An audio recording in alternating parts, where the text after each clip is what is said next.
Hello there again, everybody, and welcome back to our Polar Lights Enterprise NX-01 build-up.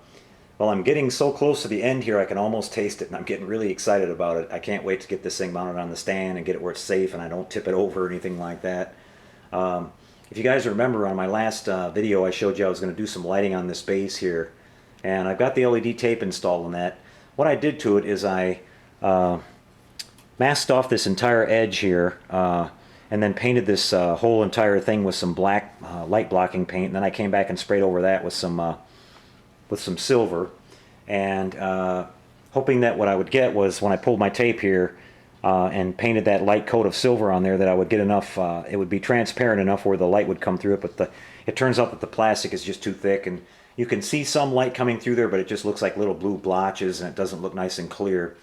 So I didn't want to totally give up on the idea, and what I came up with here is I was talking to one of the guys, HDATX, over on from the Sci-Fi Model Action forums. We were on our TeamSpeak chat the other night talking about this, and he suggested maybe raising it off of the stand just a little bit here and see if you could get some light that way. So what I'm going to do is I'm going to put a nut and a washer here. This is the one holding the rod in place. I'll bring another nut and washer down on top of this, and that'll I can adjust that to just the right level. I just want to barely have it up. I don't want it sticking up real high, but just barely up off the top of this. And then I'll bring down another nut and washer on the top and lock it down in place. Then I can attach the model on top. And I'm hoping that that's going to work out pretty slick.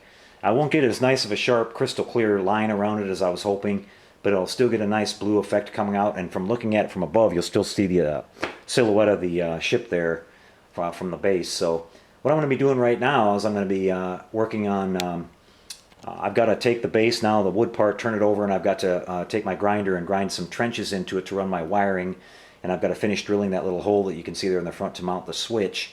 And then we're going to be putting the ship on top of this. I'm going to be really happy to do that. That way I can get it safe and secure and not worry about it tipping over anymore, and we should be pretty much wrapping up here. So I'll come back and show you how that's going here in just a little bit. I'll get things rolling on that. See you in just a few more seconds. Hey guys, we're back. Hey, would you look at that?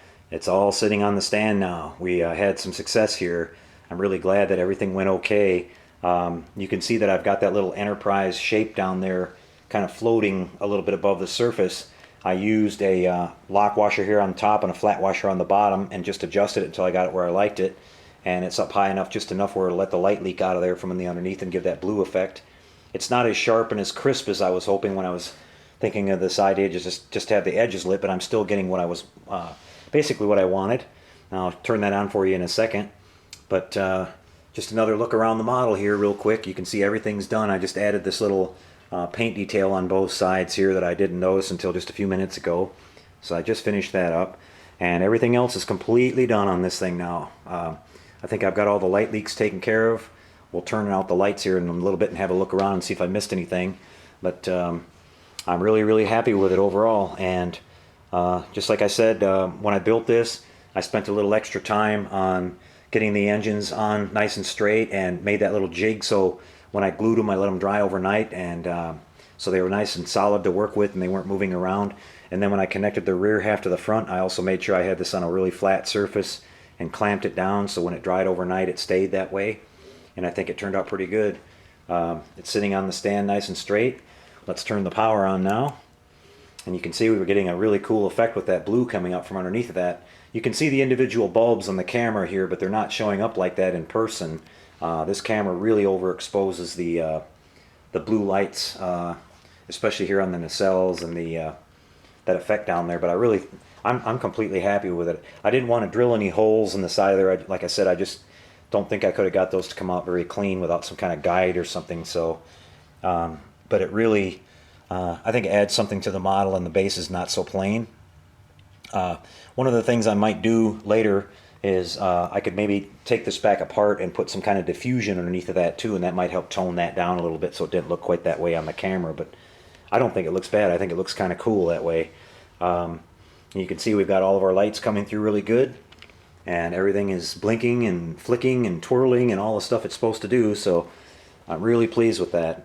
I'll set up now and I'll turn the lights off in the shop, come back and show you a final shot of this thing in low light, and we'll have a look around once more and get a few beauty shots of it. Be right back.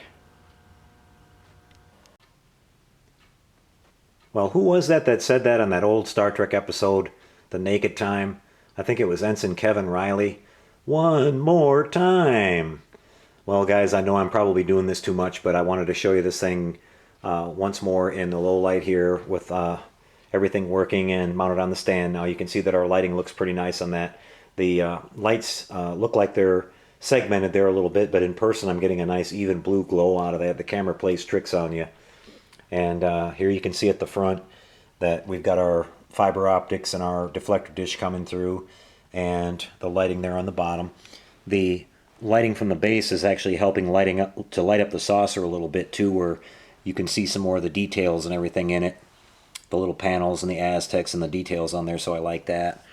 And up here on the top, you can see that what I did with this is I clear coated it once more last night.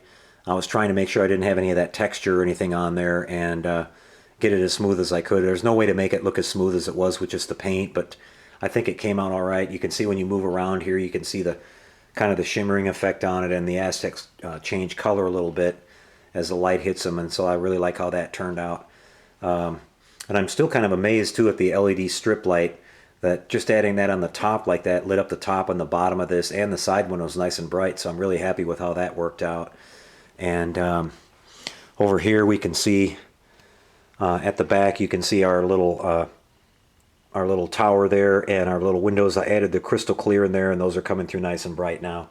And you can see there at the back we've got those little fiber optics, and I fixed the light leaks that we had here on the back as well. I'm glad you guys like these impulse engines too. It was a liberty that I took there a little bit.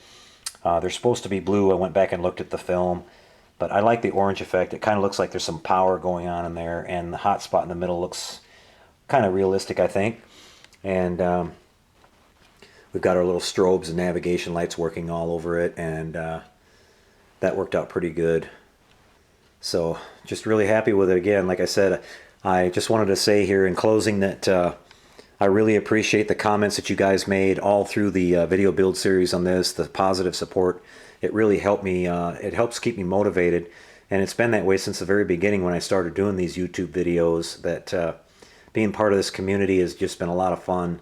And without that kind of support, I think I probably would have quit doing these. It's what keeps me motivated to keep doing them. I'd be building the models anyway, but getting out there and doing these YouTube videos, it's not about showing off the models, it's about being part of the community and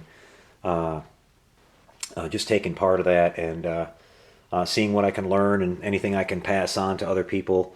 And again, the people on the YouTube channel and over at the Sci-Fi Model Action forums, it's just been great, and it's really helped me to get better at building models too as I go along. So I hope you guys enjoyed this video build series. I really enjoyed building this model. Up next, I've got the 1350 refit. That'll be the part 3 of our Project 1350 series I've been doing, and I think I'm ready to tackle that model now after doing this one. I've got the new Paragraphics updated photo etch set for that. I've got some really nice electronics that are going to go in and be going on a nice base, and that's going to be a challenging model as well, so I'm looking forward to it. I hope you guys will be rooting for me out there. I really appreciate all the comments again, guys. I can't say it enough. So, well, there's one more thing we've got to do before we close here, and you guys know what it is if you followed the channel before. When we finish one of these builds, that's the flyby on the Enterprise NX-01. So until we see you next time, everybody, take care out there, happy modeling, and we'll see you later.